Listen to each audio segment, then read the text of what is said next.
All right, here are some of my go-to hip and pelvic floor stretches.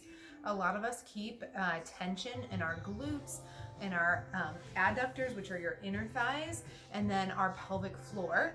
So the first thing that I do is throughout the day, I want you to just kind of be aware of when you're tensing up your thighs. A lot of us roll our knees together, or we're crossing our legs a lot of the time, and it's creating the tension in those inner thigh muscles and resulting in then potentially more pain back in your low back, in your pelvis, or in your hips. If you ever feel that like kind of pinching sensation, sometimes that is because you've got tension in your adductors and potentially pelvic floor too. So let me go through just a couple stretches that I like for those the most.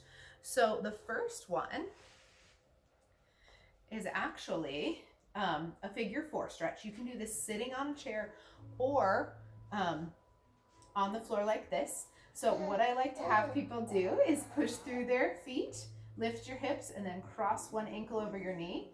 Now here's the kicker. As you come back down, I want you to try to come back down on your butt bones, not roll back on your tailbone, okay? So kind of keep your chest lifted, straight back, and that will increase the stretch of your hip. Now, I like this position too because you can just work that foot down if it is, too much of a stretch.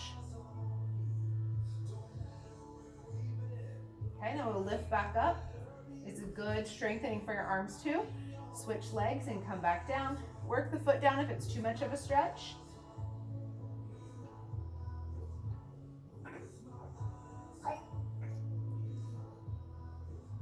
Good.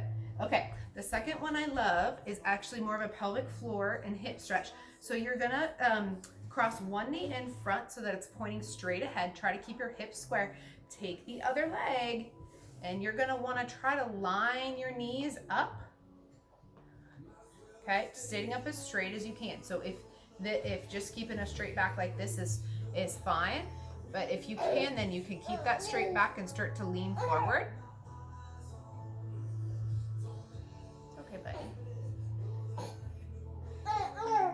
Okay, I'll show you the other side. And I turn. Okay, just go on your back.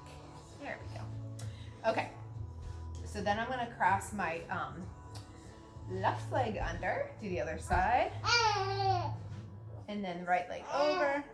So straight back, and then you're going to bend forward, okay? If you can just get that straight back, that is totally fine. But if you can bend forward, maintaining that straight back, that's even better. Okay? So again, cross so that the knees are stacked on top of each other. And really, to get the most out of this stretch, what you want to do is you want to take that nice, it's okay, buddy. Take that nice deep breath and let your pelvic floor drop. Almost think about dropping it toward the floor as you inhale. And then exhale, push all the air out, bring your rib cage down.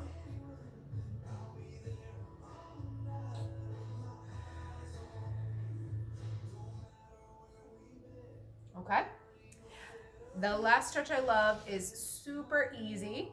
You're gonna kind of come into this straddle position here, okay? And again, you're gonna just try to maintain a nice straight back, and then you're just gonna start to walk your hands forward. Now here's the kicker. Point your toes toward the ceiling. Don't let them fall in. See my foot here on this side is don't let your feet fall in. Point your toes up to the ceiling and walk those hands forward. Same thing with the breathing, right? You're gonna let your pelvic floor kind of let that relax toward the floor. On the inhale, exhale, draw it up. Inhale, let it drop. Exhale, lift the pelvic floor up off of the floor. This is a great position to kind of be able to feel that muscle activation.